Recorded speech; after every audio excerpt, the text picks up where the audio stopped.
Today on Roblox Tower Heroes, I'm going to be showing you how to grind for both the Christmas and the gift mimics inside of Roblox Tower Heroes during the Christmas event. Without further ado, let's show you the strategy. Alrighty, so here's what you're going to need if you want to grind for this Christmas mimic right here behind me, or one of the gift mimics that we still have yet to get. You're going to first want to bring Hot Dog Frank, Yasuke, Lemonade Cat, Bite, and Spectre. Once you've done this, head over to Bustling Bakery and go ahead and select media mode. Alright, so first things first, when it comes to wave 1, we're going to just go ahead and skip this really quick and get enough to put a Hot Dog Frank, actually 2 Hot Dog Franks down. Then over the next couple of waves, we're just going to be saving up mana to be able to upgrade this Hot Dog Frank right here to level 2. Just to give you a hint, we're going to be actually upgrading both of them to level 2, so just keep that in mind. And if you take some damage along the way, that's completely fine. You're going to want to go ahead and skip the first couple of waves here to be able to get that mana rolling in for you. Alright, we've got our 2 lovely Hot Dog Franks right here up to level 2. Now it's time to do our next step, which is placing down our Lemonade Cats. And after the Lemonade Cats go down, I'm going to be very careful about skipping waves because the enemies are going to get a lot harder from here on out. Next, simply what I'm going to do is upgrade this Hot Dog Frank to level 3 and delete this level 2 one. We don't need that anymore. And what I'm going to be doing between probably wave 7 and wave 10 is I'm going to be upgrading all of these Lemonade Cats to level 2 and then upgrading this Hot Dog Frank to level 4. Now once these Lemonade Cats are leveled up to level 2, let's go ahead and start trying to max this Hot Dog Frank. It's very important to have this thing maxed before wave 13, and it's not very expensive at all to really do that, so we should be there in no time. You may be asking what happens at wave 13. Well, we have a Yule log that's going to come and try and slip by. Here's a little video of it right here.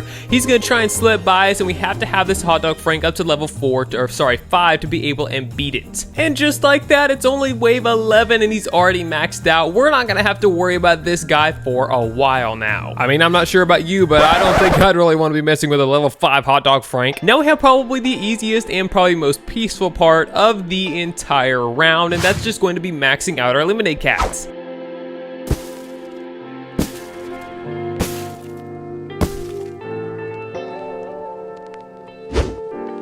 Once all your Lemonade Cats are leveled up to level 5, let's go on to our next step. At around wave 17 or so, you should be wanting to put down another Hot Dog Frank directly across the path from the one you already have down. Just go ahead and max that, and then we're gonna be done with the Hot Dog Franks for today. Once this Hot Dog Frank is at level 5, now it's time to start on some of the real damage towers. Next, we're going to try and squeeze as many Yasukes to level 4 as we can in this little spot right here. Now, obviously, there's not much room for error here because this place is so small where you're going to be placing all of your Yasukes, but make sure they are at level 4 and about within the range of this spot right here. Now, why is this important, you ask? Well, we're going to be placing a Bite up here on this cake thing in just a little bit once we get all of these Yasukes down and at level 4, and the Bite is going to be freezing the Frostwalker right here, and we want all of the Yasukes to be able and hit it as much as possible at least. There are going to be 1 or 2 toward the back that aren't going to be hitting it, but that's totally okay. I've tested this theory a couple times and it does work. So anyway, basically just squeeze as many Yasukes in here as you possibly can along the path, and we're going to get cooking.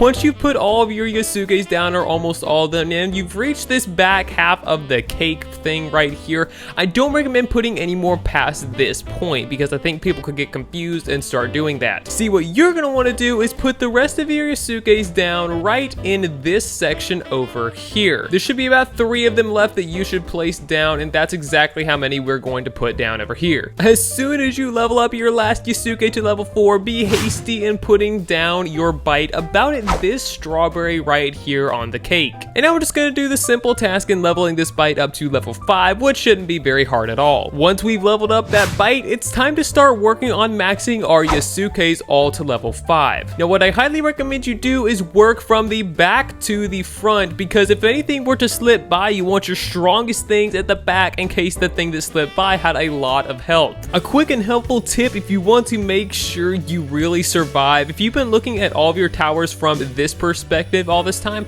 I highly recommend you turn and come over here and look at this side of the path and focus on it, just in case things were to slip by. You'd have a little bit of time to react before something got to your base. And there is usually something that slips by at about wave 29. I'll tell you what that is in just a moment when we get there. Right now I've got a total of 6 Yasukes to max level, probably going to get a 7th before wave 29. And once I have done that, if you like to play things safe just like me, I recommend putting down a hot dog Frank to level 4 right down here near this area, because this thing right here, the fruitcake slice, could just be your demise. A fruitcake slice usually slips and gets gone right here, and many times this has actually cost me the game. Your Yasuke should kill it, but just in case they don't, this hot dog Frank is going to be here just in case. Just like that right there. That one almost got by, but it did not.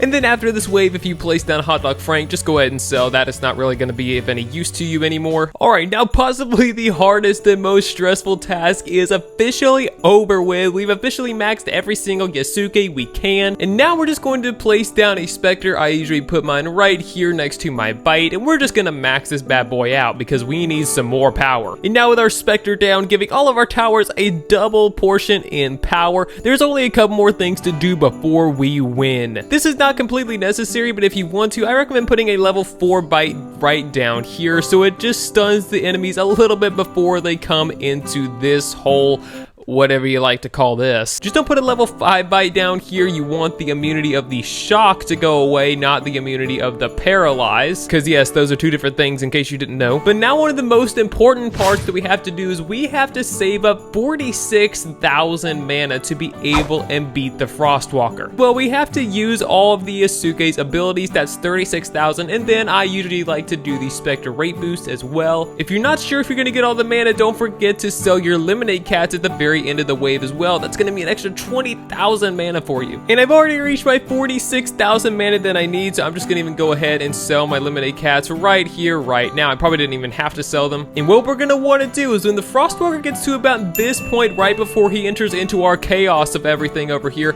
we're going to want to fire our Spectre rate boost right now and our Yasuke abilities as well. And just like this, the Frostwalker is going to get cooked. I can't see his health bar, but yeah, he just got cooked. Now that you know one of the best strategies to grind for the Christmas and the gift mimics inside of Roblox Tower Heroes, you might want to know how to grind the rest of them. Make sure to watch this set list right here of videos that I prepared for you to be able and learn how to defeat almost every single special mimic inside of Tower Heroes.